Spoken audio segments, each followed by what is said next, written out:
Welcome to the Nintendoish podcast. Episode 2. Episode 1. Oh. Well, we're starting from 0?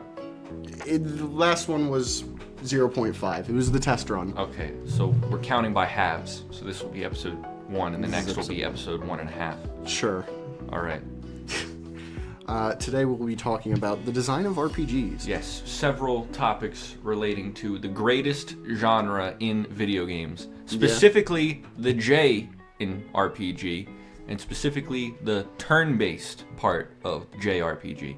Well, that's the first thing. What RPGs are you familiar with? Because I'm only really familiar with the Mario and Luigi series, along with the Paper Mario series. An indictment against your character, if there ever was one. Ever was one what? An indictment against your character. Oh. What, then I'm familiar with only Paper Mario and Mario and Luigi? I've played a lot of Final Fantasies. Yeah. You play a lot of different RPGs. Yeah. Xenoblade, of course. Several obscure, like PS2 RPGs. Mm-hmm. Bug Fable, which is a 10 out of 10 and potentially the greatest game ever made. I've played a good bit of Bug Fables.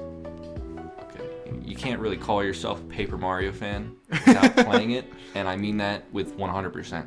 I will get around to playing it. I need to beat Metroid Prime. I've not actually played any of the Mario and Luigi games.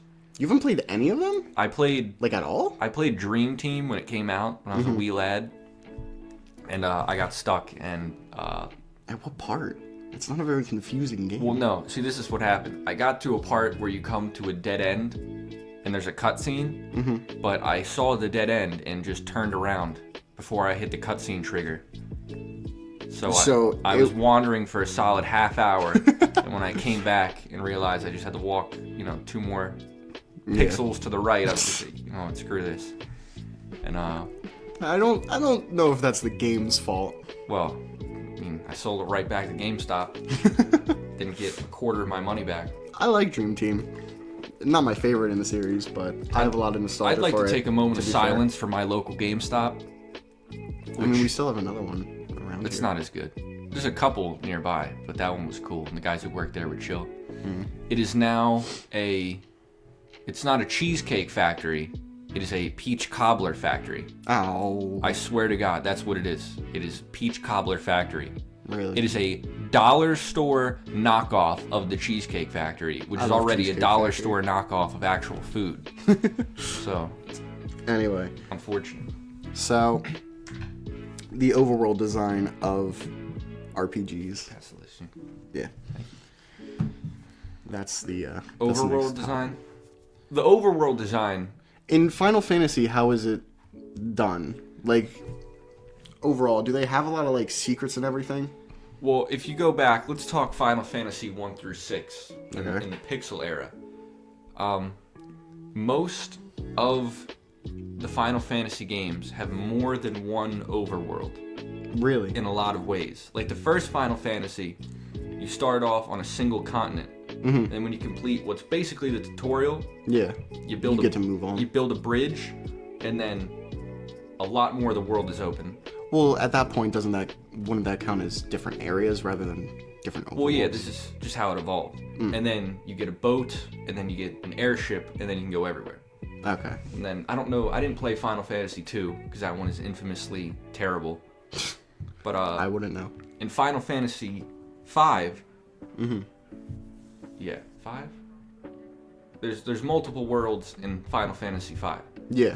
You start in World A, and then you move to World B, and then something happens, and they combine back into one world. Really? Yeah, which is super cool. That's weird. And then Final Fantasy 3, you start off on a floating island, and then you get off the island, and it's a second overworld, basically.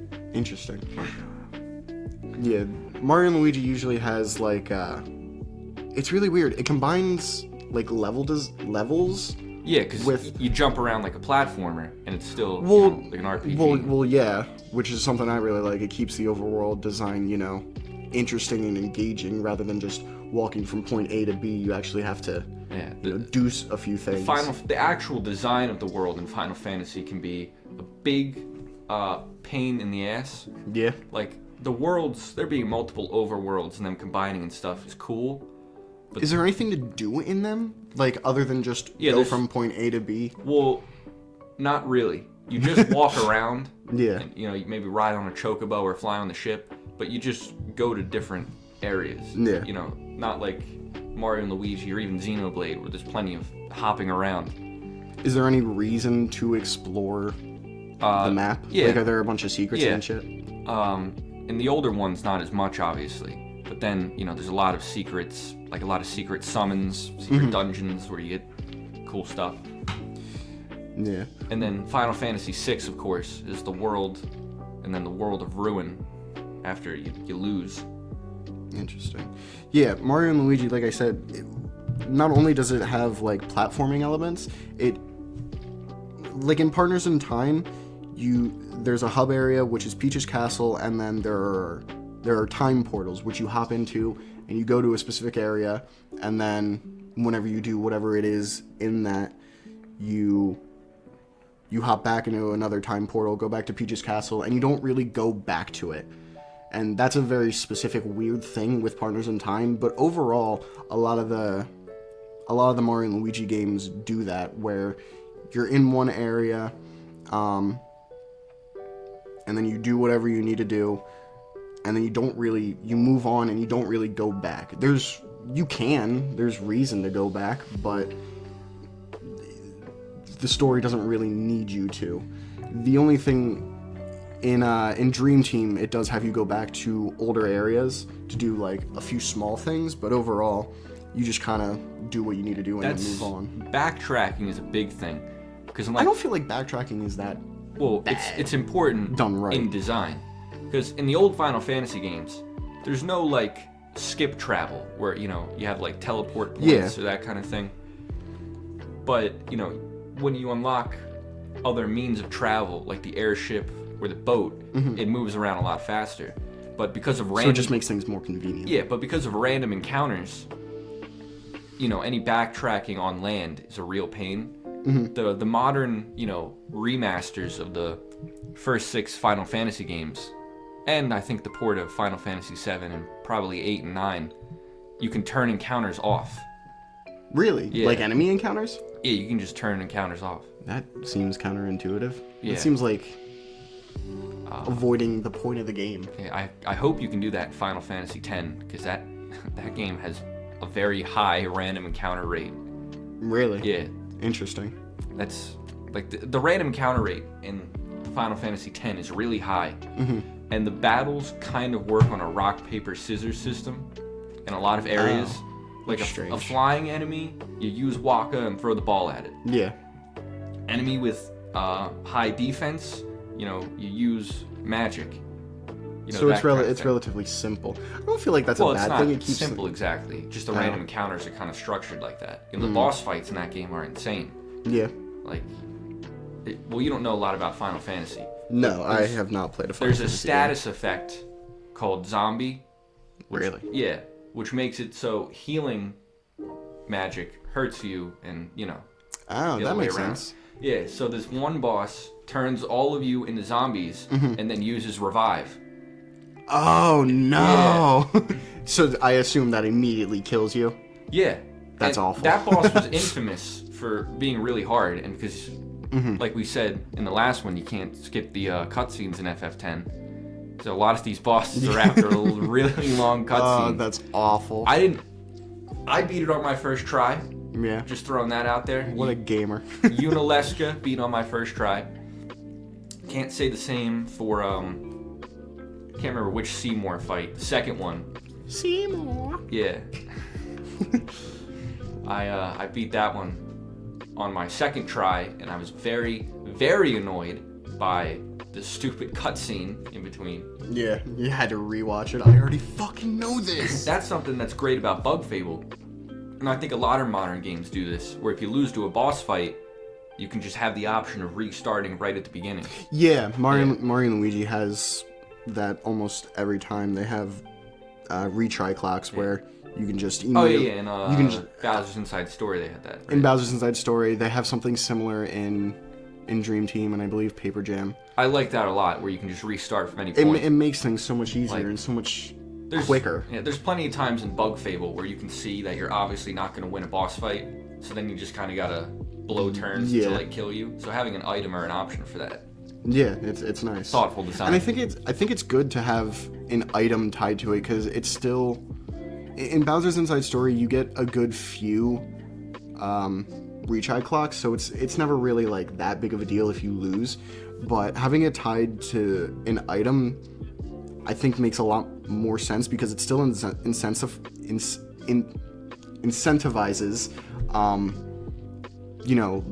playing it well, not being reckless, so that you don't have to completely restart this cutscene or whatever. Go to your last save. Yeah. I think that's a good idea. I think this is one minor criticism I have with Bug Fable, which is 10 out of 10, like I said. Probably the only criticism you have. Yeah, I think it might be, actually. Like if you want to redo your badges, if you want to move a plus HP badge onto someone else, you can't really do that, because once you take it off, they're all plus 2 HP. If you take the badge off, that 2 HP is gone. So if you put it back on another character, they're not going to gain that 2 HP. You'd have to use an item. What do you mean? Like if they're at full health? Yeah. Say a character has 7 HP and it has the badge on it. If you take the 7 HP with with the plus 2. Okay, so if you taking take it off, they would badge off, they'd be right down to 5. Yeah. Even if you put it back on, they would be at 5. Why? I don't know. It seems like an oversight, or maybe that seems like a It seems glitch. I would call it an oversight. It doesn't seem like something that's meant to be. Well, no, that's the way the game works. If you do it in a menu outside of a battle, you don't get that plus 2 HP. But if you did it in that menu before a boss fight, I think it should. It's just an oversight. But maybe there's ways weird. You could abuse that to like regain health you didn't have. I don't know. Maybe. I don't know. But I think this concept of restarting battles, like with an item, is kind of like running away in a battle. Yeah. It's like if you want to flee, in a lot of RPGs, there's like a punishment for that. Yeah. Like in Bug Fable, you'll drop money, and I think you do that in some of the... In Mario and Luigi games. In Paper Mario 2, I think you drop coins. Really? I think. I believe up until either... I think they did that for the first 3 games. Superstar Saga, Partners in Time, and Bowser's Inside Story. I don't remember if they did it in Dream Team, but they definitely didn't do it in Paper Jam, which is really weird. Paper Jam is such a weird game in the Mario and Luigi series. Like a key part of RPG design is the incentive to battle. Yeah. Like if a lot of it's like, first of all, it should be fun. Which is another thing we're going to go in depth in. Like Final Fantasy X, even with its high encounter rate and the sort of rock, paper, scissors system, it's just a fun-ass game. Yeah. Now, one thing I have is, it's one of those games where, one of those RPGs, where only the characters who are in the battle gain experience points. Which, I seriously hate that. It does make sense, though. No, it doesn't. Where only the characters in battle gain XP? Yeah. That makes sense. Well, not from a game design perspective. That just not from a game design perspective, I guess. But it would make things a little bit more frustrating. There's 3 people in a battle at a time in FF10, and you can swap them out, and it doesn't cost a turn. In the middle of battle? Yeah. That's weird. So is it only the characters you start out with gain the XP? Well, or finish with? If you send out the first 3 and then you defeat all the enemies, only they do. But you can swap them out, and then do an action, and then they'll gain XP. The problem is there's 7 party members.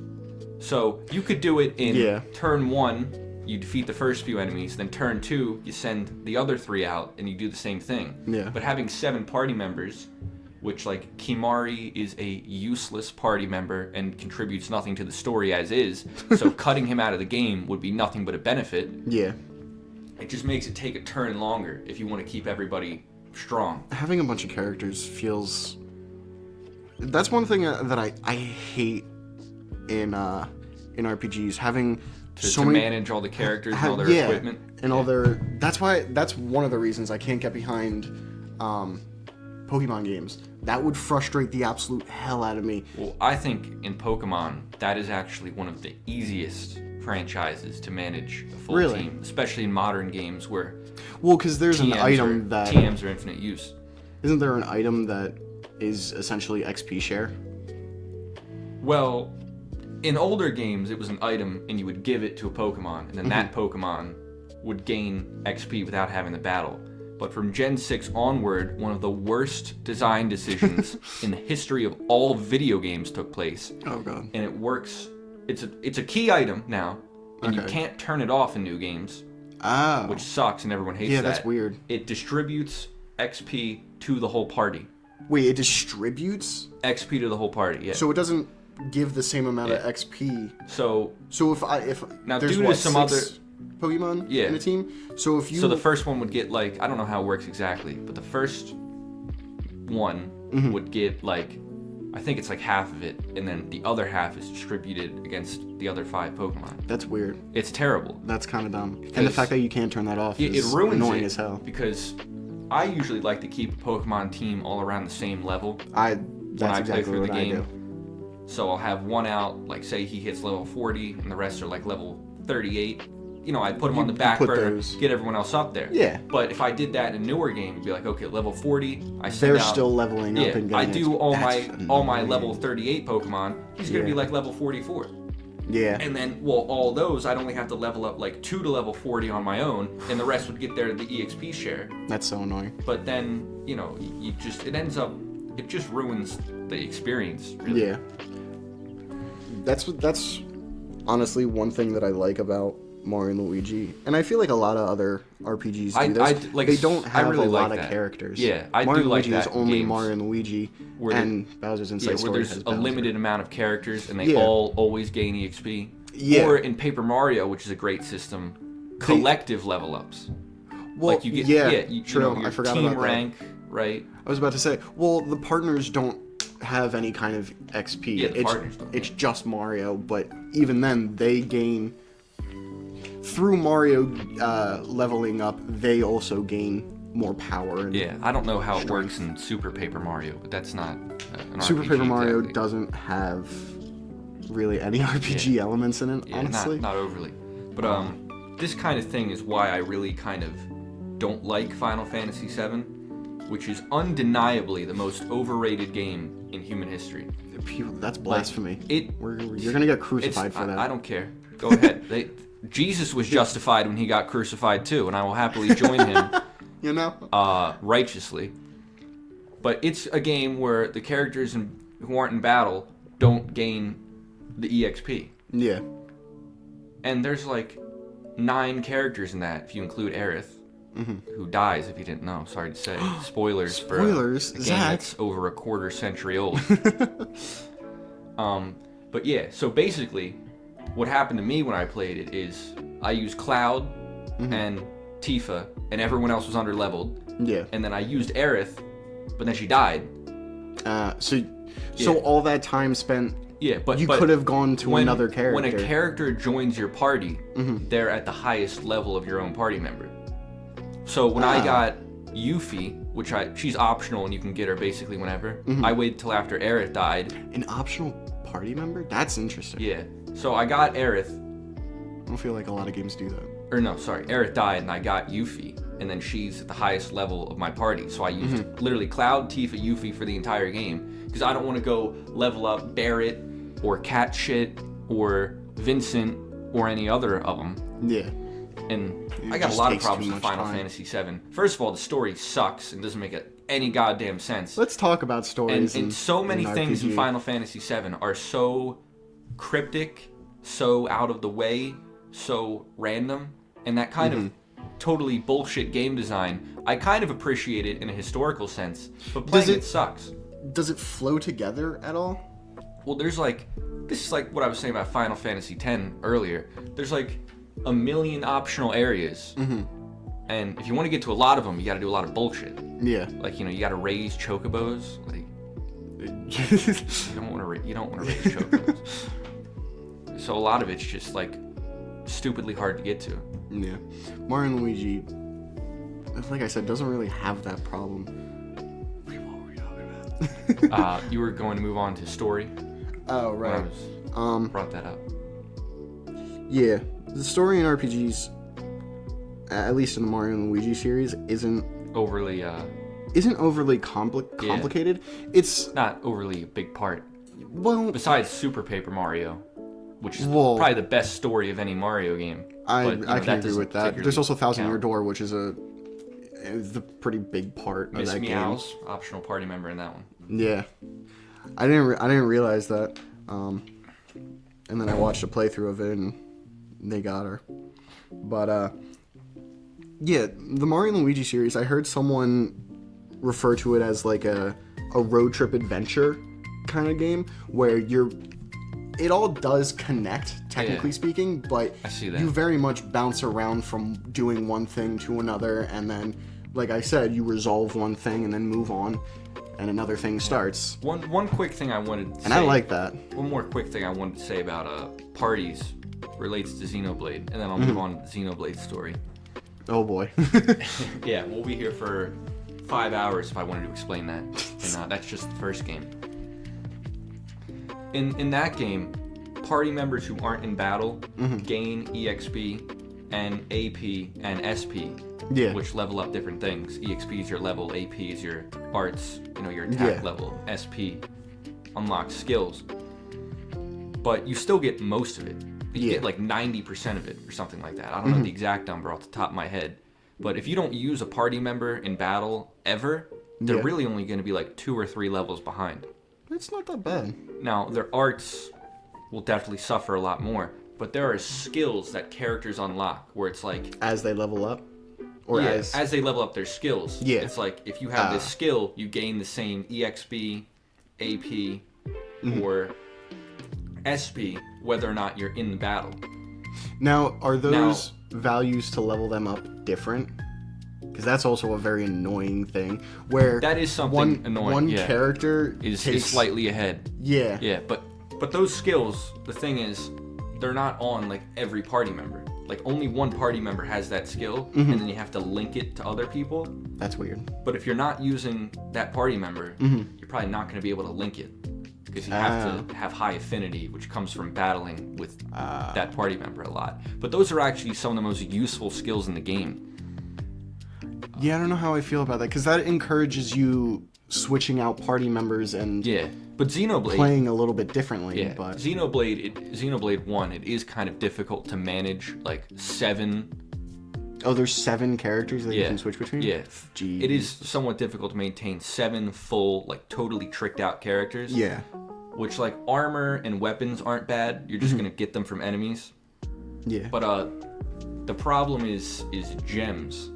Like if you want the best gems, first of all, they take an eternity to make if you're doing it optimally. It just takes a really long ass time to make gems. Is it like on a timer kind It's of a thing? mini game. It's a mini game? Yeah, so you find crystals from enemies and out and about in the world. Yeah. And then you have this weird mini game where you refine them into crystals. If you've got like a level, or refine them into gems. If you have a level 3 crystal, right, and you play the mini game, you can level it up to level 4. Okay. And if you level it up even further, it can break into 2. Okay. So the best way to do that is just kind of up the value of that crystal by throwing in attributes you don't want and then burning all those off and like getting a 99% 3 and then another 99% 3, and then you can bump that up to 400% and then yeah, I gotcha. sorry, bump it up to 300% and then get it 2 of the next level. Yeah. Speaking of affinity, But doing that for the whole party takes a long ass time. Yeah, so I you're can probably imagine. only gonna have a few of like the highest level gems you can have, and then swap them off based who's in the party, which is only 3 people. Yeah. But if you're doing it right and you know what you're doing, it isn't too bad to keep But a it whole still seems party like a long- optimized. But it is a pain. Especially amongst 7 characters. But speaking of affinity, like you were saying earlier, I forgot an RPG that I am actually familiar with, whether it's an RPG or not. Metopia, I have played through. I don't know anything about Metopia. No? Besides people making crazy. It's a fun memes in game. that. It's an automatic battle system where Ugh. it's a rank. Glorified idle game.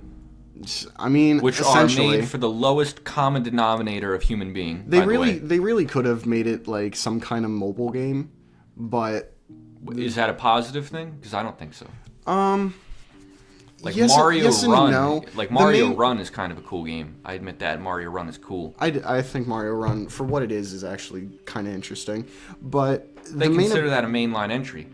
Really? Yeah, I forgot. Nintendo does. Jeez. Very odd. Yeah, I don't know about that one, but One of the better mobile games up there with yeah, but Doodle even Jump, still, Jetpack Joyride, Cut the Rope, Angry Birds, the original Angry Birds. you'll spend 10 minutes playing it rather than 5. Yeah. You believe? Wow. Can you believe they tried to sell Angry Birds like on PS4, like $60? Really? Yeah, they would. Oh my god. They would charge like full price for that. Download it on your phone. They for free. re-released Angry Birds and I tried have selling money. the original one. Yeah. You can't buy the paid one anymore. It's No? No, it's bullshit. They also made You know, Sega bought that company. Sega owns Angry Birds now. Really? Yeah. I didn't know that.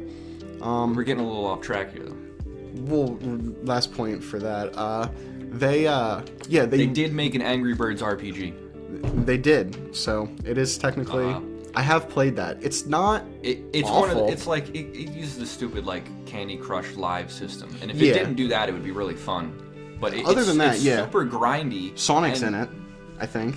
They put everyone in that, but it's like super super grindy, and you can only it's got the live system, and it didn't have that. It would be fine. It's actually not a bad system. If you could like download a ROM of it or whatever with the live thing taken out, it'd probably be pretty fun. I'm sure you could. I'm sure it's not that hard. I think. Yeah. Anyway. Yeah, but they re-released, they like quote unquote remastered the original Angry Birds and made it exclusive to Apple Arcade. What the hell is that? It's like a paid subscription thing nope, for wrong. for Apple. It's weird. It's dumb as hell, but whatever. Yeah. Where were we for actual RPGs? We were about to get into story, I think. Affinity. Affinity. I think we Affinity, talked about. I think Affinity in games is actually really cool, especially for RPGs. Affinity is so interesting in Xenoblade because it's basically a fourth experience system, and all the experience systems work different. Like, yeah, EXP is just your character level. You fight an enemy, it goes into your XP bar. Yeah. You defeat an enemy, you do whatever. You get AP. You can assign that to whatever attack you want to level up. But SP, it goes towards your skills. Yeah. And each character starts with 3, but eventually you unlock 5 skill trees. Yeah. But you can only have one skill activated at a time. Another thing that I want to talk about. So you can have one skill tree active at a time, and the SP goes into that tree. When you fill it up, you got to move to the other one. Yeah. But so like all 3 experience systems work differently, and they're all really interesting. But Affinity is basically another experience system. Yeah. Because the higher your affinity between party members, like the better your chain attacks are going to be, and those are pretty important. And the best way to up that is just if you don't want to grind anyway, just battle together. Yeah. In Miitopia, that's really the only game that I've played that has affinity, but it's actually pretty interesting when I think about it because they removed that from the other Xenoblade games, and it kind of pisses me off because it's such a great system. They completely removed affinity in 2 and 3? They totally removed it in 2, besides the DLC, and it's sort of in 3, but not really. Like it doesn't really serve too much of a purpose in 3. That sucks. I don't think there's no character affinity. You just have the affinity chart that shows you all the characters you met in the world. But that doesn't actually matter. But I really love that. This is another minor thing in Xenoblade 1. The affinity chart system. Every time you complete a quest or even just talk to people, their affinity you get affinity goes up. links. Like this NPC doesn't like that NPC. You learn this NPC is married to this one, and that all shows up there. You can tell their relation. I could name at minimum 80% of the NPCs in Xenoblade off the top of my head. Because you've spent so much time looking at that affinity. Yeah, to be fair, I played the game 5 times. I think that's also true. Yeah, I think I've seen that Chugga Conroy Let's Play another 5 times, honestly. Yeah. But I know all their names because the way it impacts the affinity chart and the quests themselves, the stories are so memorable. Well, that's another thing. Like, unfortunately, most of the quests in Xenoblade 1 are just like busy work. yeah. Because it's But are the character? But it doesn't matter as long as the characters are interesting, which is another point of RPG design. The characters. Yeah, and some of them die, like throughout the course of the story. And do you actually like? Does it feel like it matters? Yeah, because like you complete these quests for these people, you learn things about them, and then they can actually die. Like, that's rough. There's a couple you can avoid, but there's a lot that you just can't. They just die. Yeah, that's Nothing rough. to do about it. That sucks. But no, if like that all ties back to like the story, I think, because you have the affinity links, you do these quests, you build a relationship with them, whether they're good quests or not isn't really the point. You get to know these characters. The named characters don't give you busy work quests. Like it's unnamed NPCs that do that. So the most memorable ones. That's not bad. That's pretty good. Besides that stupid quest from Napo Rick to get 10 death lychees. That probably, it's gibberish if you haven't played that part of the game. I don't but that quest understand is a pain. I will eventually, one day. Getting like 10 of a collectible is like an actual real pain in the ass. Really?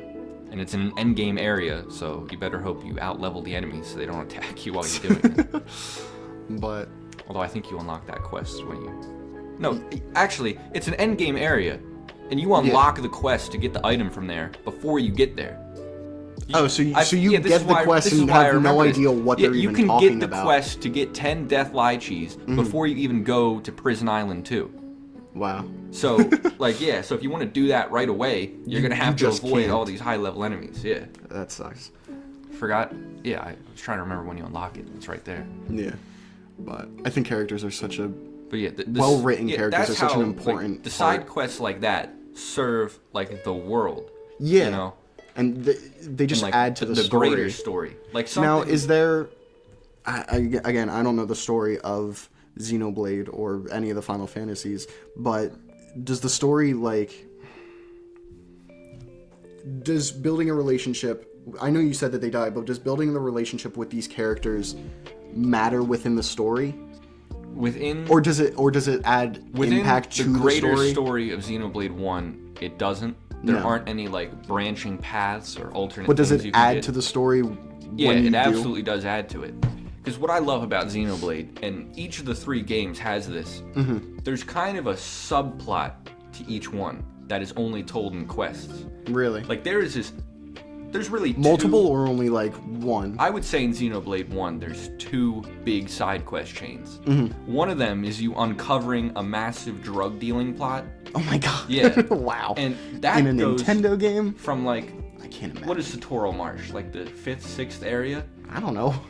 I'm trying to remember. But it's the 5th or 6th area. And I think you even have to do those quests on Bionis Leg and in Colony 6. So even earlier than that, you get these quests that are necessary, even if it's not, overtly related. And it goes towards the end of the game. The final boss of this quest line is level 80. Oh, wow. Which is around the same level as the final boss. Oh.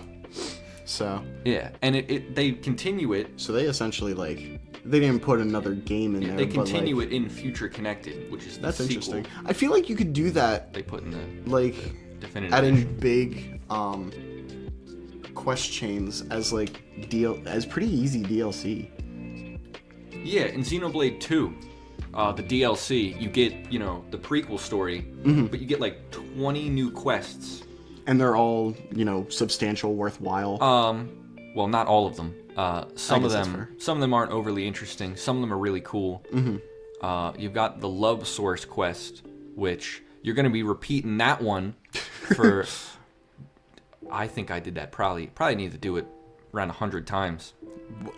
I'll get into that, but oh boy, what was I saying about Xenoblade 1? Yeah, the drug dealing Napon side quest.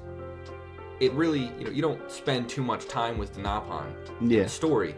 So this really goes to it lets you go more in depth. That's interesting. Yeah, but the second overarching subplot side quest is the giants. The giants are all extinct, and there's a bunch of quests about uncovering ruins and artifacts. Oh, wow. And eventually, you get into this secret area, and like there's crazy powerful items in there. Yeah. And then a level 98 enemy rushes in behind you. And So you probably can't kill that by the time you get there. So besides like adding to the story, it's 100% a worthwhile quest to do. And you get art just because of the you get arts from that. I think that's how you get. Monado Eater is on the Fallen Arm, but I think that's how you get Monado Armor doing those quests. I think it's the Giant's quest, but like Monado Armor is one of the best arts in the game, probably like the third best Monado art. I think that's how you get that one. Well, you get one of them that way. Speaking of equipment and items and such, let's talk about that. Items in RPGs can be, either really good or really bad. This is another thing that goes back to Xenoblade. I know I talk about this a lot, but it is great here. Like, one thing I do just as a tradition whenever I play the game, you get to Bionic Leg, and you're probably like in the mid-teens or low teens levels. Relatively early. Yeah, and then there's like a level 27 enemy there. Now so that's impossible for you to beat at that point. But once you Colony 6, you kind of just go past that at that point. You go like from Colony 6, and then the Ether Mine is the next big area. Once you leave the Ether Mine, you're probably able to beat one. Now if you do it because of the equipment, well, you're gonna level up, but also because of equipment, and you get good gems in there. Yeah. And just items. But like those enemies that are level 27. Yeah. They drop really, really good items. Like, if you get, drops Brandle armor, which is really good. Like, if you put that on Ryan, because it's tanky armor, he's the tank, you put it on him, it's going to be there until, probably even past, maybe to Aerith C even, which is decently past that. I know you don't know what that means, but for a decent chunk of the game after that. Because you don't need to change it? Or because it's still good. I guess that's fair. I don't know how I feel about that, because then you're... Well, it rewards you for exploring and fighting these kind of obscure, harder enemies. That's fair. Like, Xenoblade has unique monsters, right? So basically, you got all your regular enemies, and then you got a unique monster, which is a name. In, every area? Yeah. Okay. And they're going to be higher level, generally, than regular enemies. And so a lot harder. So you're going to want to come back and yeah. fight them because they give you good stuff. Yeah, this is part of the design that I think is better in the early game. Mm-hmm. Because you're going to go through early areas and you're going to see, okay, that one's level 30, that one's level 40. And when you're, you know, mid-30s, you'll come back for the level 41. Yeah. It's like... And if you do that, if you fight them as early as possible... Because, like, if you're 5 levels below an enemy... Yeah. If you're 5 levels below an enemy or more, it gets buffs against you. Oh. Which makes it essentially impossible to beat, especially with early game equipment. Like, once you get to, like, level 70 and have, like, level 5, level 6 gems... You're pretty much fine. You can trick yourself out to beat them. But, like, in the early game, you don't have ether attackers. Yeah. So... That feels like, And you're gonna miss every physical attack. This might seem unrelated, but I'll tie it back in, I swear.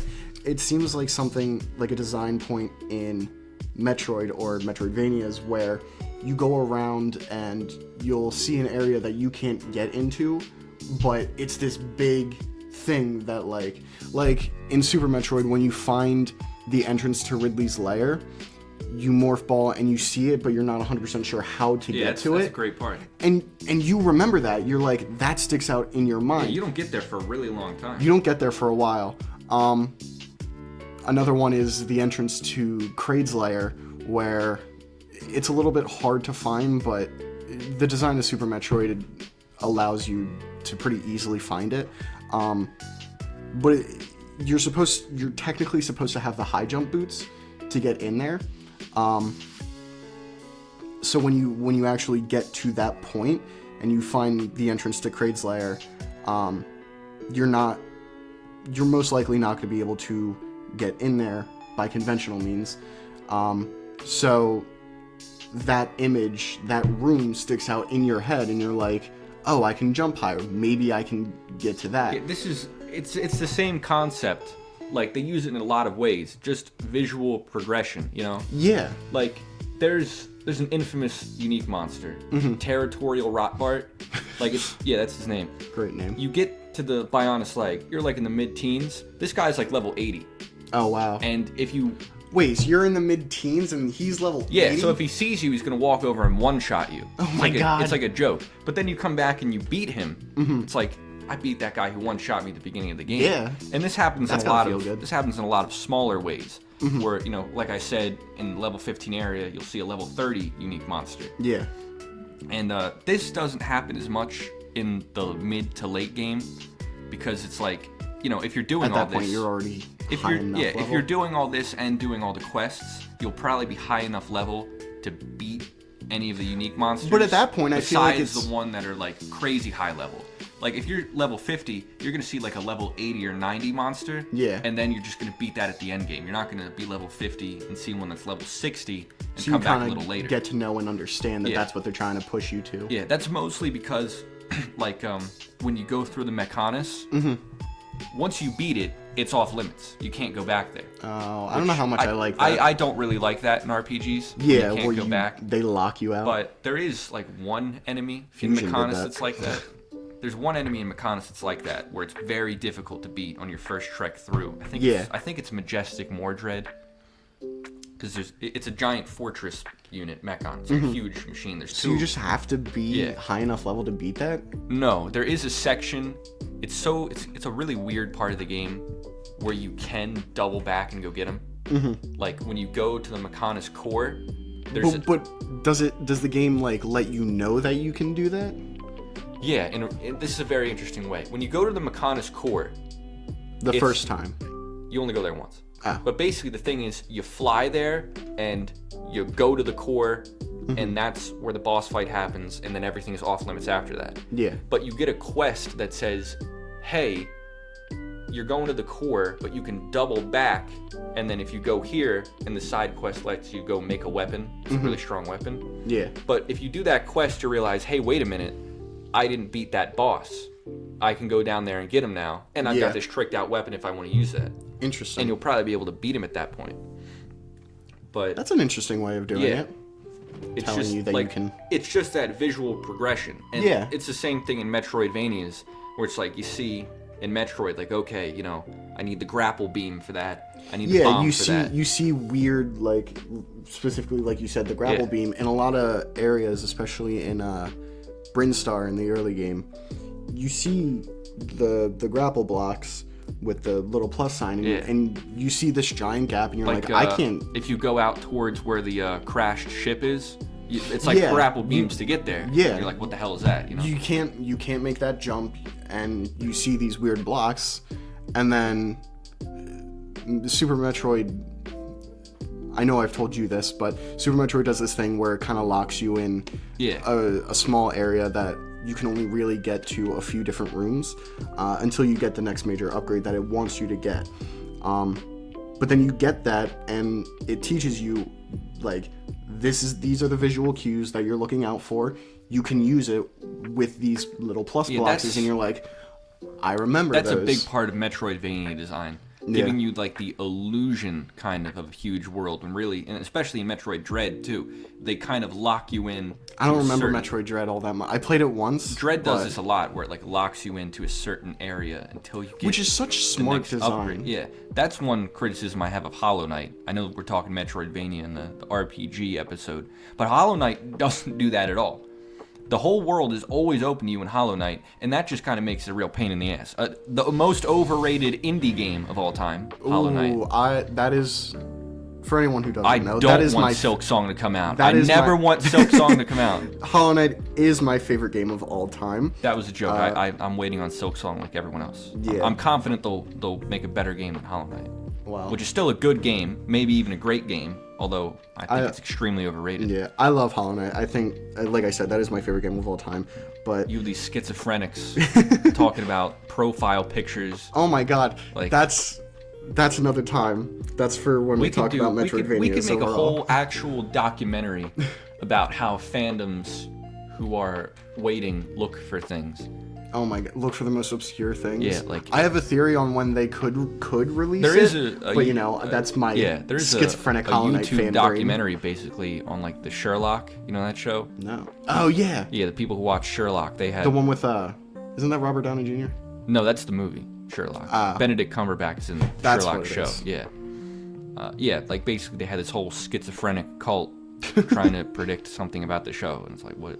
That's weird. Get your head out of your Anyway, ass. back to RPGs. Yeah, back to RPGs.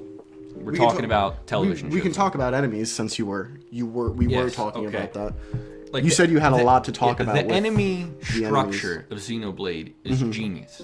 Yeah. Right, just the enemy structure, where you'll see a lot of huge enemies walking around the world that you come back and beat later, that are unique monsters. Yeah. But one criticism I do have about Xenoblade Definitive Edition, in the original game on the Wii and the 3DS port, the characters are more realistic designed. Like, the resolution isn't great, but they That's look weird. like humans. But the thing is, they used the more anime aesthetic from Xenoblade 2 Yeah. in Definitive Edition on the player characters and other main characters. Yeah. So there's most of the NPCs look the same. Yeah. Like, they look like normal humans. I got you. And then, you have these anime people running around. So Oh, there's a really big Clash clash there. with the art, with the Yeah. styles. That's weird. What I love about Xenoblade 1 is everything from Xenoblade 1 is totally original off the ground. And it all fits together. Like, every single enemy in that game, Yeah. it looks like it's from the same world and from the same ecosystem. Well, that's what you want when you build any game. But then Xenoblade 2, like, probably my biggest criticism with Xenoblade 2 is the character designs. And not just for the obvious reasons that the female character designs are totally out of whack, out of control, make you look like a weeb for playing it. He is confirmed not a gooner. Yeah, no. I don't. No, Don't try to disprove the me female on that. character designs, they're out of control. There's no reason for them to be like that. Wildly over-sexualized. There's no reason for it. Yeah. But I wouldn't say a bigger complaint. An adjacent complaint is that, again, some of the characters are like anime people, and other some of ones them are just- like realistic-looking humans. That's but weird. the problem is, this isn't limited to like the main characters are one thing, and then it's like the NPCs they didn't update. Yeah. Like, some main characters are anime people, and others are humans. Strange. Yeah, it's so odd. Like, when I first played the game, I was like, I couldn't put my finger on it right away, but I was like, why did those people look so weird? Like, why do Jin and Malos look so odd? It's because they're regular humans, and Rex and Pyra Are and more Mia, anime they're style. anime people. Yeah. But That's weird. this bleeds over into the enemies. Because, Oh, does it? Yeah, there's a lot of Xenoblade 2 original enemies, but there's a lot that's reused from Xenoblade 1. Yeah. And because of the new style of 2, those Xenoblade 1 enemies really don't fit in as well. But strictly because of their Like, they're just design aesthetics. yeah. They're different. The art. Like, maybe this is only design. noticeable to, like, a Xenoblade freak like me. But, of course, I know every Xenoblade 1 enemy. Yeah. And I know which ones are new for 2. But Xenoblade X, although it's unrelated mostly, well, pretty much unrelated, Yeah. it came out in between 1 and 2. And they reuse a couple enemies from X in 2. Now, I've still never played X, but I could immediately Waiting point for that re-release. Yeah, but I could immediately point out which enemies were from Xenoblade X. Oh, really? Yeah, because I've played 1, so I know those enemies. I can tell which ones are new to 2, but the ones from Xenoblade X just have their own design aesthetic that they stick out like a sore thumb. That sucks. Yeah, That's one thing I think. That's probably my biggest criticism of Xenoblade 2. It's Yeah. just like, what, you don't need to reuse that many enemies, and the ones from 1 and X, they don't mesh as well. That's the nice thing about. Well, that's one of the nice things about Mario and Luigi. That and the fact the game has 0 tutorials for one of the most complicated battle systems I've ever seen. Yeah, well, that's one of my issues where I have yet to play the game. But Mario and Luigi has Matthew a very, Broderick Milligan has right. yet to play Pokemon because he thinks the game is too complicated. Let that sink in. No, that's another topic for A great another RPG for another series. episode. Well, But- I mean, really, it's like Gens 2 through 5 that The are only that good are ones. great. The only well, ones worth more playing. like Crystal through Black and White 2. I have no idea. Like I Not said, I haven't including played. Diamond and Pearl are The great. most familiarity I have with Pokemon is the trading card game Yeah. on my phone. I'm watching the TV show. Did you watch that? And no. Oh, not even No, as a I mean, I've seen episodes of it, but I don't... The first Pokemon I really ever interests saw me. was Gibble. Gibble? Yeah, not Pikachu. I remember, it was one of my earliest memories as a wee lad. I was flipping through channels and I saw a Gibble. And this was the Diamond and Pearl anime. Ah. So this was way back. Yeah. But then when I was a little bit older, I watched the hell out of the black and white anime. And then I was like, oh man, I want You saw that one scene and you were like... What one scene? With the Gibble? Oh no, that was... Diamond and Pearl. That was just my first memory, yeah. Ah. Gibble's a Gen 4 Pokemon. Black and white was Gen 5. Sorry. I just remember watching the hell out of that and be like, this is freaking sick, man. This rules. This is awesome. And it's like, I want to play that game. Because, you know, I had bought all the cards. And, like, this was after Black and White 2. It kind of run their course. So that wasn't on shelves. Yeah. So the first Pokemon game I played was Y. And I played it. And, you know, I was an idiot kid who never played the game. Well. So I had some trouble with it. Same. But, you know, I'm not blinded by nostalgia when it comes to my Pokemon opinions, like most idiots out there are.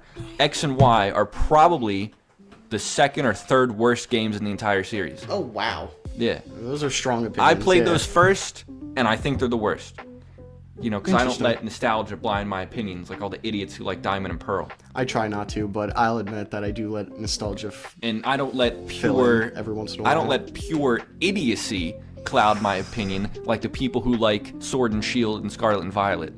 Well, okay. It's no secret, while we're on the topic of Mario and Luigi and Xenoblade, that IGN can't review worth shit. 5 out of 10 for Brothership? Are you kidding me? Okay. And Speaking of, let's talk about... they get names wrong. They get main character names incorrect in their Xenoblade reviews. Have you seen that? No. Yeah. Well, I don't... Okay. Let's actually talk about that, because I'm interested in talking about... But anyway, what I was saying Mario and is Luigi the and idiot, Brothership. whoever fool, misguided moron, reviewed Sword and Shield, said, and this is a direct quote, "These are the best Pokemon games I've ever played, and I've played them all. Let me tell you something, all right, you sick bastard. If you've played every Pokemon game and you think those are the worst, you clearly don't understand what makes the games good." You mean the best? You said if you think that those are the worst. Oh, sorry. If you think those are the best, you don't understand what makes the games good. Interesting. Like, it makes me mad when I hear about Pokemon. People are like, the game's all battling when they're criticizing some of the older ones. It's like, Yeah. It's an RPG. What do you want? Like, what do you like about Pokemon if you don't like battling? Getting heated. Yeah, like, oh, I like the new games where you can pet your Pokemon. Who cares? Okay, so let's actually talk about that. Keeping battles engaging. Yes, this is a how great do topic. RPGs keep battles engaging? Really quick, I want to talk about Mario and Luigi. Obviously, with a lot of Mario RPGs, they have the action commands, which is what I like. I need those action commands. I can't just pick a character's Yeah, you move. get filtered. Yeah. Yeah, What? you get filtered. Oh. Well, that's certainly understandable. I think action commands. They did add so much more. Did Mario RPG invent those? I think they might have. Honestly, I wouldn't be surprised if don't- there was something similar to it I wouldn't be before. surprised either. Like I mean, go But all I- the way back to Ultima and Wizardry. I doubt there's anything there. Well, you've like I said, you've played a lot more older RPGs. yeah, like not the that Final old. Fan- More like, well, the you've Final played the Fantasy Final games have Fantasy never games. had action commands. But that's what I'm That's saying. the oldest I played. But So, I yeah, think I don't know if that- I think Mario RPG may have invented that concept, which was genius. Absolutely. And then Like I said, Paper it keeps Mario the players and engaged the Mario and entire Luigi time. incorporated that, and it does a fantastic job at keeping the player engaged. Completely. And the fact that they incorporate it into one thing I don't like about a lot of RPGs is that there is no way to avoid getting hit, which overall is fine. But with Mario and Luigi, it really is it makes it a It's game totally of skill-based. skill. Yeah, totally Because skill-based. You learn the timing. You can go those entire games without getting hit once. This is- if you really know the enemies. Yeah, this is one thing that I love about Bug Fable, actually. Because, like, in Final Fantasy, something totally turn-based, if you can't kill the enemy in one turn, which you're probably not going to be able to, then you are getting hit. And Yeah. I think that does have its own merit. Like, you're in a dungeon, and you're being whittled down, and you got to manage your items, and your MP, and your HP. It has to get through. benefits to it, but like I said, I like the more Yeah, I get what you're skill-based saying. one. Yeah, totally. That's understandable. But I think Bug Fable marries those two concepts perfectly. Really? Because there's a badge that restores HP over time. There's a badge that lets you do nothing to restore HP and one of those for MP. And there's badges that restore HP and one for MP at the end of a battle. Yeah. So if you can, manage your, BP and your HP, you can heal off any damage you take and restore any MP you use. Really? Like, you need to trick yourself out for that if you want to do the, Cave of 100 Trials in that game. So it's not like the easiest thing to do. Like, you have to know what you're doing. Yeah. Because like also the enemies can do it. the enemies hit hard, especially in hard mode, and you're restoring like 2 HP once every 2 turns. Interesting. So you need to like get your perfect blocks down, and then you can heal it off.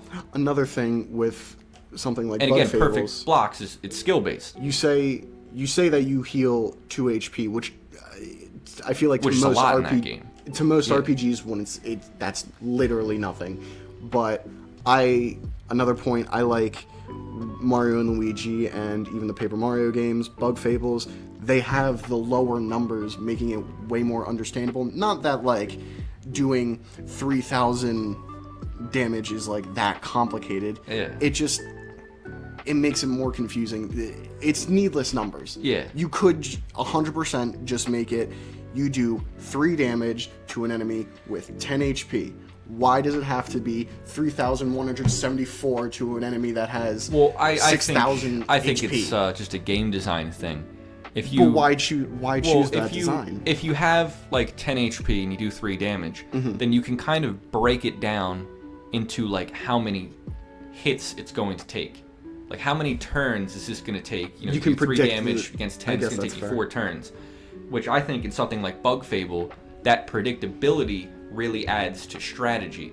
Like, okay, he's got 50 HP, I'm doing like 5 per turn. How do I trick myself out to maybe last long enough or maybe do a bit more damage?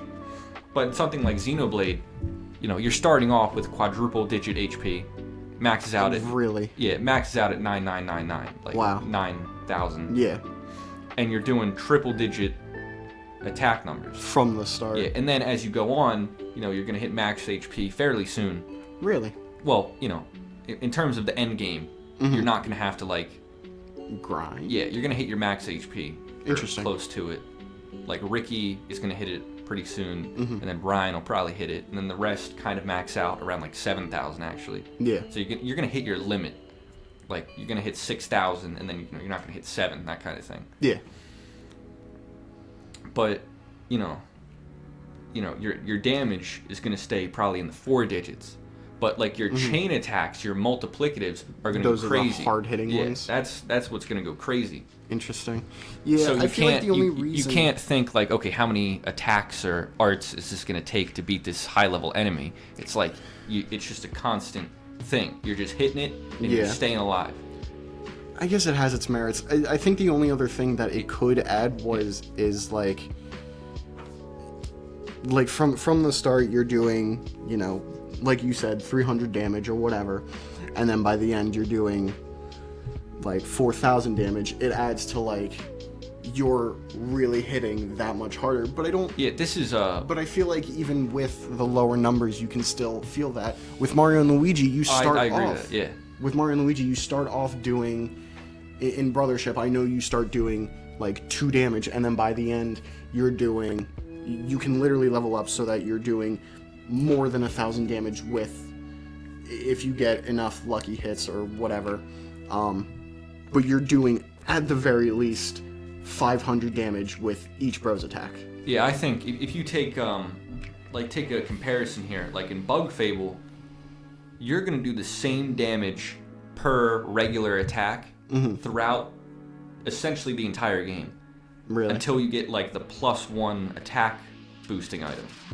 And then you do one more. In Bug Fables, your attack doesn't actually go up? Nope. Doesn't go up at all. Really? Unless you get the +1 attack item. Yeah. Or it's just it's effects. Just your health. Yeah, or boosted through other means. Yeah. But I need to play Bug Fables. You really do. I can't fathom the fact you haven't played it yet. I got to, from what I remember, the latest part that I got to was the Bee Kingdom. One of the best parts of the game. Not not really. The factory part actually kind of sucks because you can't leave. Oh. I got to that part. Still, maybe the whole game is great. And And then, like I said, just something came up, probably a new game released, and I dropped it. But understandable. I need to get I back can't on there think because of it does seem like a really fun game. I cannot think of a single game that has come out after Bug Fable that is better than Bug Fable. Yeah. And that's word to your mother truth right there. But in Bug Fable, if you get some later attacks that are multiple hits, you can do like, you know, you could do like 20 damage without like any crazy setup, and it's like, whoa, 20 damage, whoa. I mean, that's a lot. Compare that to like Final Fantasy X. I remember the first time I hit the damage limit in that game because it was such a big moment. Like, whoa, I just hit the damage limit. Ah, shit. And I think those two things, they have a similar feeling. Mm-hmm. But like in Bug Fable, you know, you're not going to go much farther than like 20 damage a hit without any crazy setups. But then in Final Fantasy, you're going to hit damage cap on every single attack you do at a certain point. Until you get the ultimate weapons, which can break the damage cap. But then once once you max that out again, you're just going to be hitting the new damage cap every single hit. I feel like that's like I don't know how I feel about that, because you reach the damage cap and then you're as strong as you can be. That's what I was about to say. But at that point, what is the point of, like, other than health, what is the point of continuing to fight and get stronger? Well, that's the thing in a lot of RPGs. Every battle needs a point. Like, it needs to exist. Like, that's why... It either needs to have a point or needs to be fun enough to where it doesn't matter whether, you know, the overall has a point or not. That's why a game like... And it's going to hurt me to even name it. Paper Mario Sticker Star is so terrible. The battle system is so stupid. Like, every attack is an item. What idiot came up with that? And there's no point to battles. You get nothing. I'm surprised it took us this long to mention Sticker Star and the bad design. That is the antichrist of RPGs. Literally. It cannot get worse than that. It's such an awful game. I beat that. I played through the entire thing. Braver man than me. The final boss. Yeah. Braver man than you. I beat Metroid Fusion as well. I could not stand that. It's an awful game. I beat Dread Metroid on Fusion Dread mode, and I would challenge Matthew here to do the same. On what? Dread mode. In Metroid Dread. Oh. I don't remember. One hit and you die. For the entire game? Yeah. Fuck that. It's so fun. Fuck that, dude. Half of my playtime was the final boss, trying to beat him. I can't do that, man. Oh, you beat it though? Yeah, you beat Steel Soul. That's one life, right? Hardcore mode. Yeah, Steel Soul is in Hollow Knight. You have a certain amount of health, certain amount of hits. Once you can regenerate them, but once you lose all of them, you're dead. Yeah. That save file you are locked out of that. Yeah. That's not as hard as you think it. It's not as hard as you think it is when you know the game like I do. Yeah. When you know Xenoblade like the back of your hand, I know Hollow Knight like the front of my hand. Barring I'll say. barring bullshit, I could probably beat Xenoblade without dying once and taking on some bosses well before you're meant to. Yeah. I've also the only thing in Hollow Knight that I have yet to actually beat is the Pantheon of Hallownest, which, for anyone who doesn't know, I know you know, is the Pantheon of Hallownest. What's that? The Colosseum? No. Oh. No, so there's the Colosseum. I did not get to this. And then there's the Pantheons are like one of the last things that you I never even fought the Radiants. I didn't get to the Radiants either. Wow. Well, spoilers for Hollow Knight. I know. Not that it really matters. How it ends. Like, I know the lore, I guess.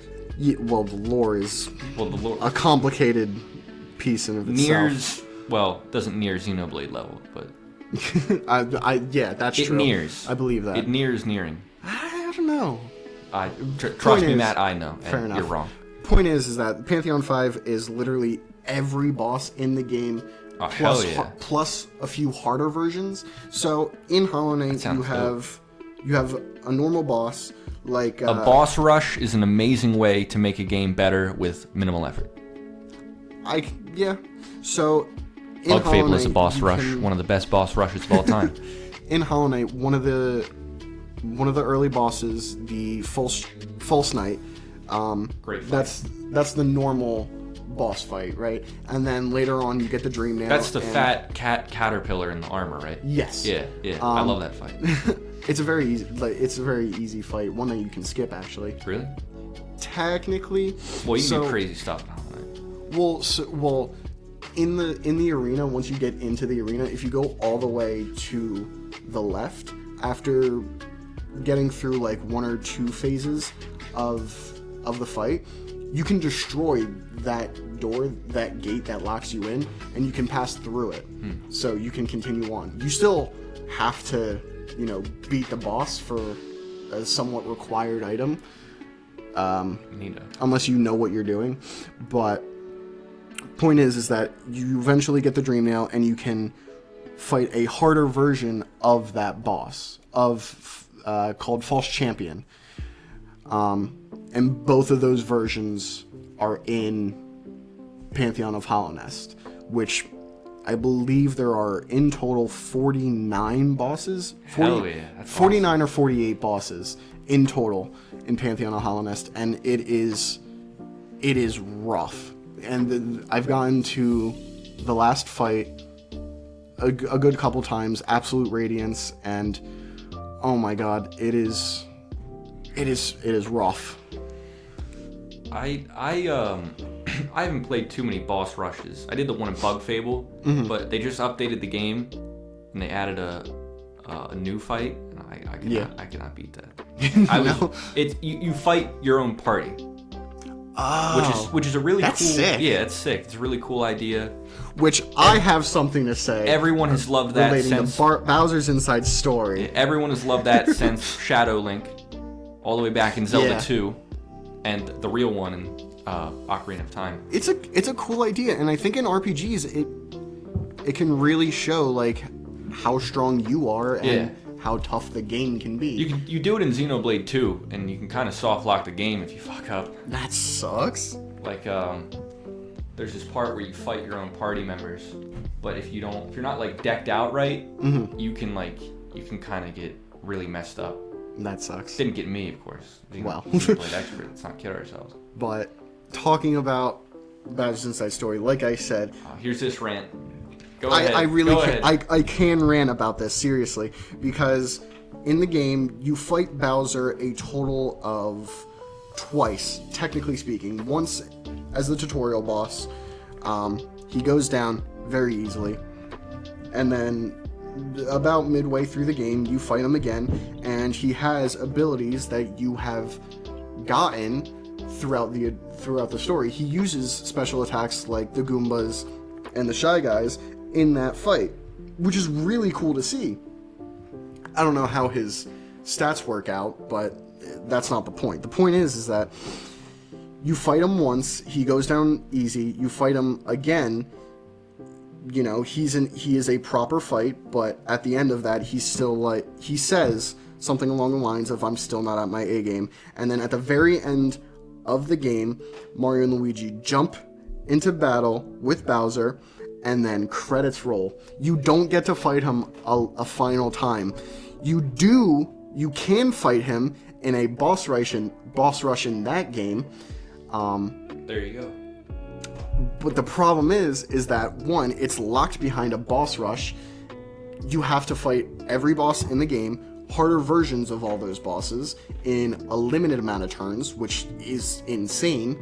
And then when you get to Bowser, it's essentially the same fight as the mid-game fight,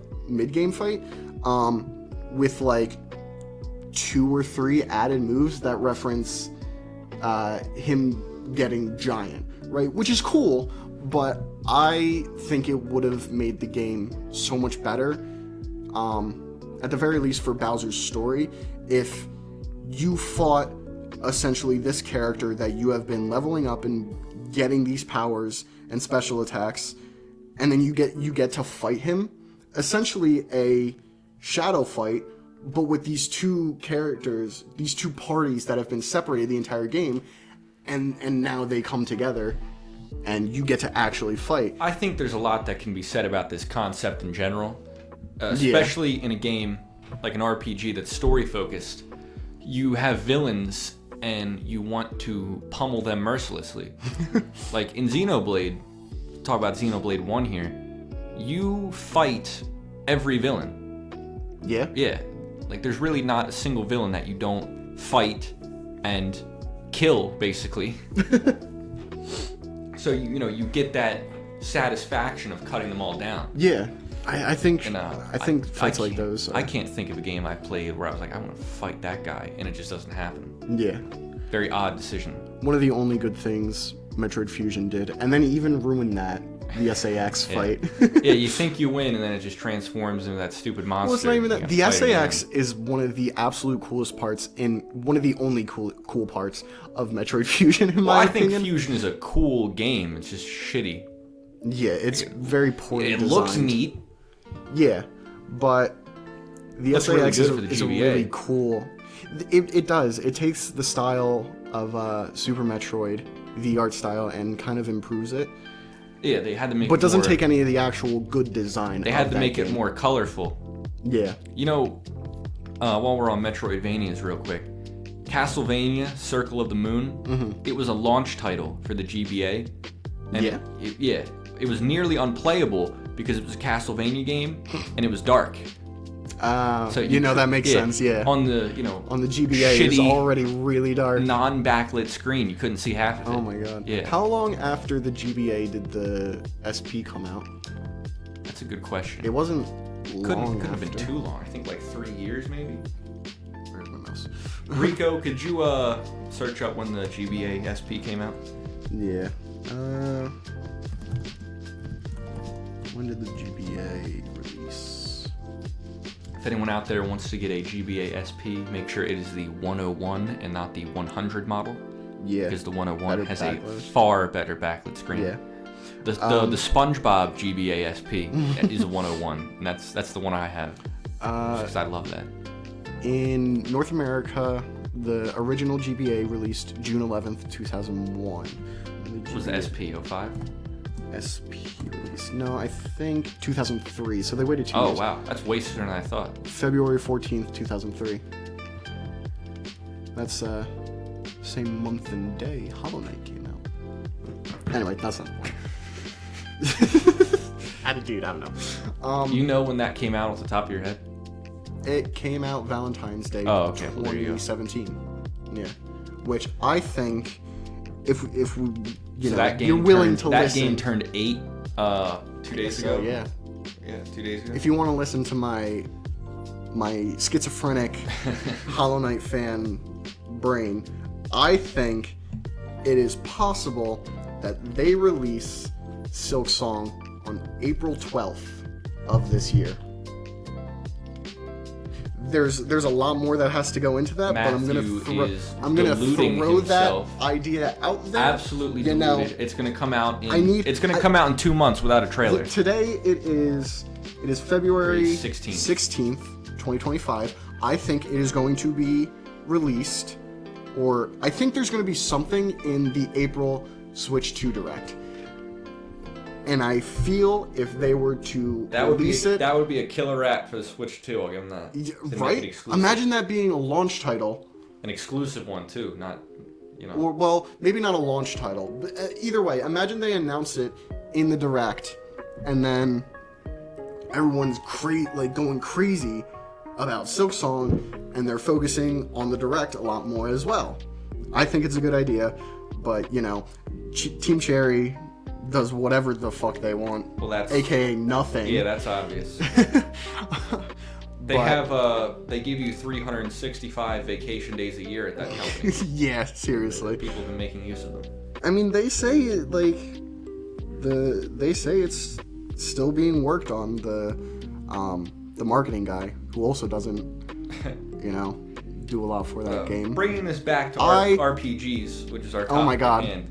yeah. Well, we're also an hour and 10 minutes, an hour and 15 minutes. Yeah, we can get a little off in. track and then wrap it up. But Yeah. I think that was a good discussion. Yeah, I'm no secret to theorizing on the release of Xenoblade games. Do we have a release date for Xenoblade X? We Yeah, do, right? yeah. It comes out the weekend after my spring break. which Aw, really makes me mad. That sucks. I would have loved to spend spring break just playing that all day. But no. No, never. Alright. Well, it was good talking to you. It was. Well, I feel like this was wanted to comment on something. Oh, God. Xenoblade related. More.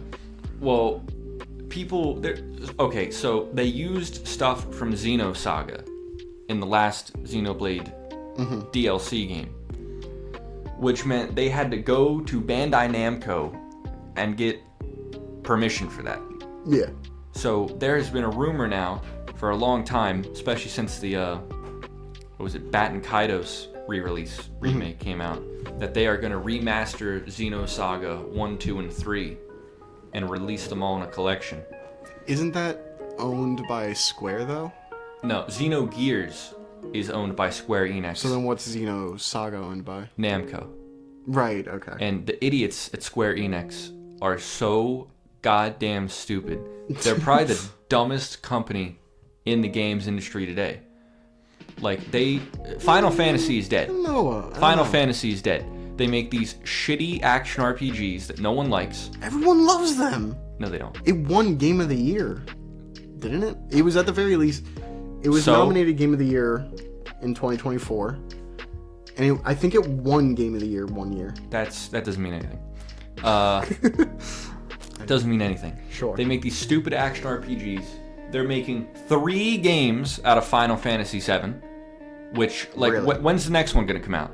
Like 2028? The next mainline one? No, the third one in the trilogy. Oh. Like, right. what was between remake and rebirth? Like 4 years? I don't know. Like, they can't I don't know anything about release Final things at that clip. And not only that, they haven't even re-released. These games aren't even on Steam, which is absurd. They haven't re-released. That is a little crazy. No Xenogears, no Parasite Eve, no Parasite Eve 2. Like, there are tons and tons of great Square Enix games that aren't Final Fantasy that they're just keeping in the vault. Like, we were at the game store yesterday, copy of Parasite Eve, $120. Yeah. You know how much I spent on my copy of Xenosaga? Or Xenogears, sorry? How much? About $100. Really? Yeah. Damn. Well, because there's no recent release. Go and pirate it. Piracy is the greatest thing. Right. Piracy is the single am I greatest... gonna have to mute your mic? No. Piracy is the single greatest thing to happen in the history of media. Not just video games. Music piracy, film and television piracy, and especially video game piracy is one of the greatest things to happen in the popularization... Or, that's not the word I'm looking for. The collectivization of information. Right, there are people who have died in this fight. The great Aaron Schwartz, may he rest in peace, the Saint Aaron Schwartz. Oh boy. He was working to have scientific studies be more publicly available, and he was sued, and then he killed himself because he was going to get destroyed by it. You know, and okay, this may have to be cut out. Of course, music and TV and video games aren't as important as that, but it is a start. You know, you go all the way back to Napster, right, where people were downloading music for free back in the day when an album on a CD would cost you $18. And guess what? You know what it did? What? It boosted the industry to unseen levels. Really? Because you don't make money off music. You don't make money off a CD. You make money off T-shirts. T-shirts are where you make all of your money. And every single major property there is, you make money off merchandise. You have poor Bangladeshi children working in sweatshops, making your clothes and your Pokemon plushies that don't cost, Pokemon anything. Like, I think if you look at Pokemon's profits, this is public, like a quarter of those profits are from game sales, 75% is from everything else. They charge you $6 for paper inside of more paper that they call trading cards.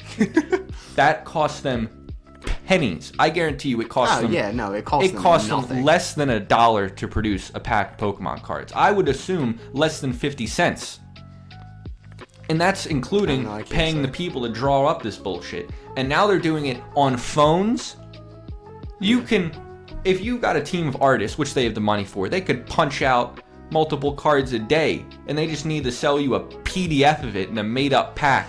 And these idiots out there are slobbering over themselves, drooling on their shirt that's already covered in cookie crumbs because they're living in their mom's basement, paying for digital cards. Did NFTs not teach you how stupid you people are? And you think a digital card is worth anything else? I'd wipe my ass with that, except it's not real. Just like your girlfriend. It's 2D nonsense on a computer. You can't talk, Mr. Xenoblade. Yes, I can. I have a physical copy of each of those games. I can talk. And anyway, piracy is great.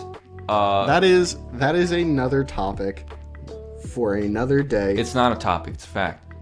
Piracy is great. I'm talking about emulation and all that. That's even greater. Unfortunately, emulation and... Now, I hate to say this, but as a Dreamcast fan, the only console to ever be harmed in a negative way on a major scale by piracy was the Dreamcast.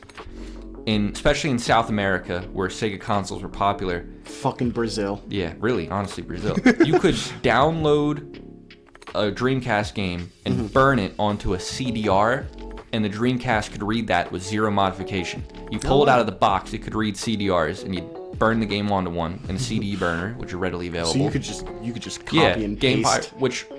Game piracy was out of control, but that was Sega's fault.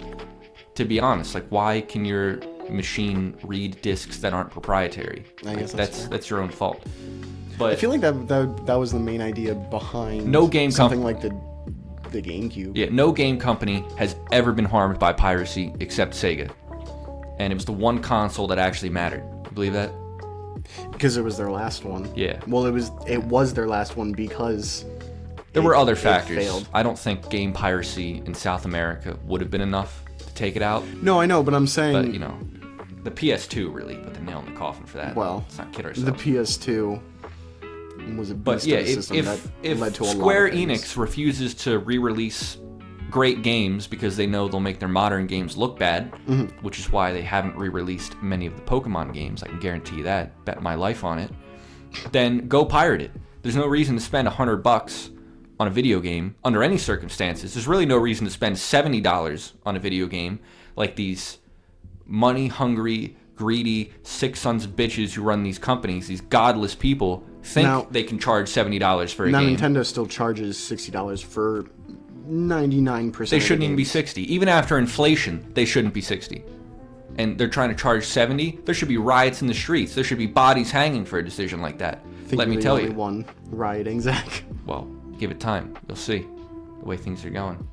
But yeah, unless you're like a freak who cares about playing it on original hardware like I do, and I don't really have the means to emulate games. I have a Mac to do my homework on. I don't have a good laptop or a desktop. But if I did, you can bet your ass that I'd be pirating things. Like the most I ever spent on a game was $200, which was on Pokemon, which was on Pokemon XD Gale of Darkness, and that was because I could trade those Pokemon up to my copy of Black 2. Those are real. There's a reason to have that on physical hardware. Yeah, more or less. I still regret doing that. I wouldn't do it again, and I want my money back.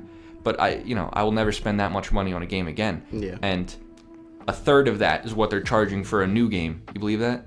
Nonsense. It is crazy. What's the most you spent on a game? The most I've spent on a game? Just spent 70 on Majora's Mask yesterday, so that'll be the starting number. Well, I spent 70 on Tears of the Kingdom as well. Nonsense. It's a good game. $70 for a game that already came out with a couple islands thrown in the sky. It's a much better game. Tears of the Kingdom is a much better game. I'll give you that. Debatably. Well, it is a little debatable, but it is not nearly as important. It is an incredibly expanded version of. I hope this whole open world fad dies off soon because it's destroyed the games industry. That and live service games. Would that count 3D Mario? No, it's different. Well, Odyssey maybe, but even that's different. It's not really open world. Like, open world games and live service games are driving this industry into the ground. Did you see how many games like Sony canceled not too long ago? They canceled like 9 games. Yeah. Yeah. You know how much Because they a were all game costs to live make? fucking service. Yeah, they probably threw away billions of dollars. Seriously, I mean, Concord was one of Yeah, Concord I was one of feel- the ones that released, and literally within a week it was completely shut Yeah, down. a physical copy of that game is a Unplayable. collector's item now. Yeah, Yeah, like- and I gotta say, the character designs in that game were dog shit, and all the characters look bad. But I do feel bad for the artists and the programmers. You know, the people in the trenches actually doing the work, unlike Because all their these work corporate is just CEOs. done. Yeah, and it was all thrown away. You think these people want to work on live service games? There's massive layoffs in the industry right now. These people need to take There's what probably- they can get. yeah, there's Not probably everyone some- can go they're work at taking what they Monolith can Soft, which is hiring, by the way. Not Not everyone. try to apply there, Zach. Well, I don't speak Japanese, and I don't know anything about programming. But these people, they got to take what they can get, and I really feel for them because they're not putting their name on the next big thing. Yeah. Like, thank God for Astrobot. That's a real game. It deserved Game of the Year. Yeah, A rare W by Jeff Keighley. I think he gets a bad rap. I think he's a good egg overall, but that is Game of the Year. Yeah. What no, were the other options? Open world nonsense and stupid live service games. Like, what is the point of an open world? Balatro was there. Yeah, well, respect to Balatro. One guy made it. It's a cool idea. But, Baltaro, whatever. Balatro. Yeah, Balatro, sorry. But, like, you take a game like Horizon. There was another action RPG, I believe. Well, those suck. There was. Isn't that what Xenoblade is? Well, yeah, but it's its own thing. Okay. But like you take a game like Horizon Zero Dawn, and why is it open world? Like what's like you have this massive open world that takes you $1 billion in 10 years to develop, and it's all empty. Like it's not about the size of the world; it's about the density of things to do. Of things to do. Yeah, you look at a game like Mario Odyssey, this could be a criticism to some people, and I see where they're coming from, but there's a moon under every other rock. Like, none of that game is wasted space. It's all carefully designed. I think a game like Horizon, oh, look at that, it's a forest. Look, that's more forest, and look at that, there's nothing going on. Like, in that game... I feel like Breath of the Wild and Tears of the Kingdom do a good job of... They do a great job at it. The Yeah. shrine system is genius. And I think the problem with Mario Odyssey is that...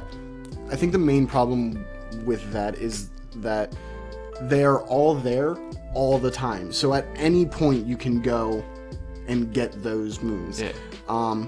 Whereas something like Mario 64, which is a little bit more level-based, in a sense, where you pick a star, and there are a few stars, you can get to, like you can always get 100 coin star, but there's always that one main star that you choose and load in, and that is the main star that you get, rather than you go into Bomb Battlefield and there is tons and tons of stars. Yeah. Like Mario Odyssey. I think that's probably the main issue I have with the moons.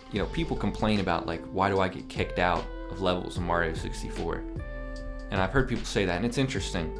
Because Odyssey, you can do whatever you want in Odyssey until you hit, like, a little story point, and then it kicks you back to the beginning, and the area's changed a little. Yeah. Well, I think that's why it kicks you out of Mario 64. And I think that adds a lot to the game. If Mario 64 controlled way better, I think Mario 64 is actually not a very good game. But that was the dumbest thing I've ever heard. I don't think Mario 64 is that great of a game. I think it's that fantastic of a game. Yeah. I think it's overrated. I respect it. Yeah, I think it's overrated. But I mean, I respect it for its historical relevancy. Yeah, 100%. Like the first real 3D platformer, I also think being that great. Ocarina of Time is overrated, but well, yeah. I mean, a lot of these old games are. But Who's calling you? Like my brother's calling me, but just wait, call him back. Don't diss my brother. Sorry. But like maybe sure, Bubsy 3D came out before Mario 64, but you know what Bubsy 3D is? A big worthless pile of steaming dog shit. Belongs in the trenches with E.T. Bubsy 3D Atari. more like belongs in the trash. Wow. And like I think Crash Bandicoot came out first, but that's not entirely a 3D game. And if you look into the absolute wizardry the people at Naughty Dog had to do to get Crash Bandicoot It's working. crazy. It's some of the most impressive stories of game development I've ever heard. Yeah. They had to... Like, it might not be impressive now. They had to during the time, strategically oh my place code on the CD. They had to strategically place it because, Yeah. the farther out it is, the slower it reads. Yeah. Like, it's insane It's stuff, crazy. and they got it to work. I haven't played Crash 1, haven't had the pleasure, but I'm sure it's great. And, like, what's Naughty Dog doing now? Like, they invented, The Last of Us. The Last of Us 1 is actually... Uncharted. Uncharted, I would say, did extreme damage to the game industry. Like, it's cinematic. If I wanted to see something cinematic, I'd go to my cinema and watch a movie. These stupid cinematic elements in games just make them shittier. Fault. I don't think it is that's Uncharted's fault. It's Telltale's fault. Those people are so stupid. Every one of those games Telltale sucks. did that kind of stuff. They way pumped out before 6 games Uncharted. a year because they're not games. Mm-hmm. Like, they're just shittily animated movies. Like, you press a button every 25 minutes, and each one sucks. There's not one good one. Not one good one. Sure, they might have good stories, but, like, you're not making Homestuck, right? Like, what's the point of it? Those kind of games appeal to Better just story than The different- Walking Dead show, I'll give you that. That people. show's shit. wow. It is now anyway. It used to be fine. Now it's Like, bad. imagine you're into The Walking Dead, but you're not really into video games. I feel like the Telltale Walking Dead games. So aren't your that defense bad. is that these are video games made for people who don't like video games. Well, guess what? There are no games, or there shouldn't be anyway, for people who don't like video games. Okay, imagine. Okay, but I don't like it getting gets a- more people in. It's an easier segue to get people into games. I suppose. I don't like... Well, I'll spare that metaphor. But, still. And then, GTA, another game that did major damage, invented this whole open world fad that's infected the industry for God knows how many years now. Just make games. Just make good games. Please. Like, it doesn't have to be open world. There's no point to that. That's why we're Nintendo fans. They make good games, Yeah. I mean, Sony can, and, but they don't make enough. Sony doesn't make any games. They don't make any games. Yeah. Microsoft, they What games? buy all of these studios. And don't do anything with them. You've had Nintendo Rareware. should be buying so many more They studios. should. They just don't do that. Alpha They've Dream, owned Rare, They've owned Rareware for God knows how many years. And what games have come out? Conquer, Retro Studios. Conquer again. Shittier Banjo-Kazooie. And, they put Rareware. You know what they put them on? The Xbox Kinect games. I would shoot myself in the face if they told me I had to go from working on Banjo-Kazooie to making Kinect Star Wars. You know what? Well, you're forgetting. You know what else they made Rare make? Banjo-Kazooie Nuts and Bolts. I mentioned that. Oh, did you? I'm sure that game is overhated, but it's just not No, what people it's not. wanted. You think? It's not. I've never played it. I've played. I haven't played it super extensively, I'll admit, but there is literally nothing to do. Tragic.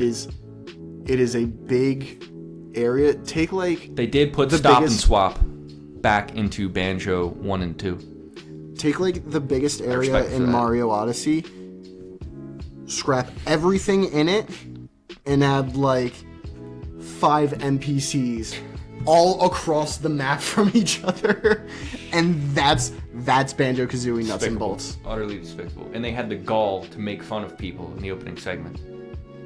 Also true. Yeah. Like, how disrespectful you gotta be. Like, oh, you wanted a game that was like the last one in the series? Sorry. Nope. It's called Super Paper Mario, and you're never getting a real one again. Sorry, that was unrelated to Nuts and I hope Bolts. to God we get a new better. Yeah, except Super Paper Mario, while different, was good. And then they made dog shit after dog shit. Sticker Star Color was Splash, okay. Origami King, which people like to defend, but it's marginally better than the other two, which suck, so it's only good in comparison. Still for idiots. Think if Paper Mario didn't start out as an RPG series, and we didn't have Thousand Year Door, Sticker Star is still, no matter what it is Worthless a game. bad game. For fools. Is an awful game, no matter how you look at it. Color Splash did improve. Not barely. Barely. An but it improvement over garbage is only trash. wall. And then I think Origami King is overall a fine game. Overliked. It's not even overrated. It's overliked. It's over-tolerated, I would say. I think it's tolerated enough. It's not... The battle system is definitely annoying.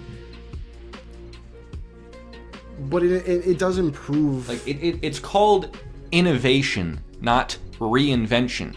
Bug Fable took Paper Mario and innovated on it and made one of the best battle systems in the history of RPGs. They reinvented it in Origami King and Color Splash, and guess what? It was a big steaming pile of dog shit. Yeah, we need another RPG. Just make Bug Fable Paper 2. Mario. I don't understand why these people who make Bug Fable keep updating the game with useless content updates. Well, you don't know what they're working on. They're working on the updates. I can tell you that. Wow. Spent a lot of time doing that. I don't know how big the team is. It's small, I think. It's an indie game. I wouldn't be surprised. Yeah. But just they've added a lot of cool stuff that I really appreciate. But maybe they got like a B team working on some updates for Bug Fable to keep it in people's heads while they're working on a sequel. Yeah, it might be. But I mean, that would be one of the greatest games of all time, Bug Fable 2. I mean, Jesus, come on. All right. I think that's about... Yeah, that wraps up the ending That's rant about of the it. episode. Xenoblade rules, Bug Fable rules, don't play action RPGs, pirate whenever you can, never pay $70 for a game. Godspeed to you all. Z-Man out. All right, I hope you have a good day, everyone, and I hope you have a good day too, Zach. Thank you. I just got a copy of Luigi's Mansion, so I will be having a good day. And I got a copy of Donkey Kong 64. So his day is ruined. I will not be having a good day. But we will see you when we see you. Yeah, Nintendoish out.